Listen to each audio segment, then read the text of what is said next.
Chẳng một tôi này thì có sao lại nè. Hình tí cho anh nghĩ này à. Ai cho tụi tôi sao áp bè chơi mì. Ai cho tụi tôi sao bè chơi mì. Bye u. Bye bye ơ. Thì áp bút đây mà tôi khỏi là cần cao đó. Thì mà bút đây mà tôi. Anh ấy khỏi chắc ra. Nên. Áp bút rồi. Áp bút không cần cao đó rồi. Không nghe. Nó chọc nó khá lâu kinh rõ. Thế.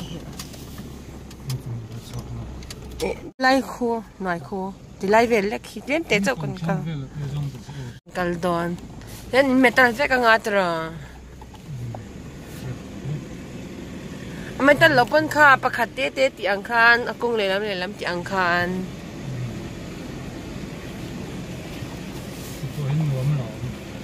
À điạc choan.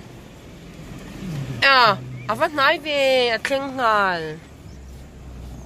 Ê, nóm đó là tụ. Chân tụi nghe khỏi tụi nào hiện tụi má mẹ. Gal cần khen tụ khi là hiện gal đó. So lại so một tổ cần đã. Hết tại gần gal đó na. Hết là hi đi rồi nha. Sang hạ em. Mang từ rồi.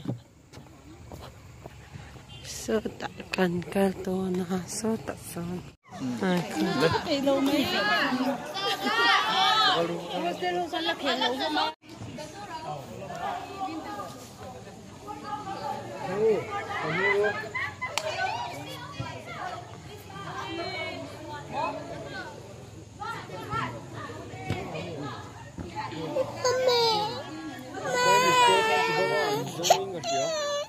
Enak so. Nah, mati tu kan.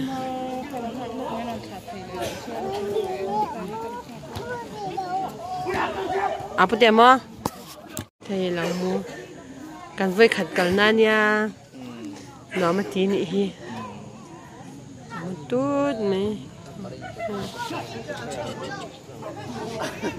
Luộc không? Nó cái gì không? Nó chi gà. Trông sơ. Ê, anh nuôi ăn luôn tụ. Ê, bọc đi bằng nghe anh đâu sơ. Ê, số tết đi sơ đủ nị sơ. Tên bạc hạt tụ nghe.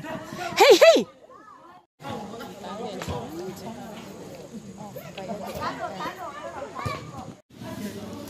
Anh á.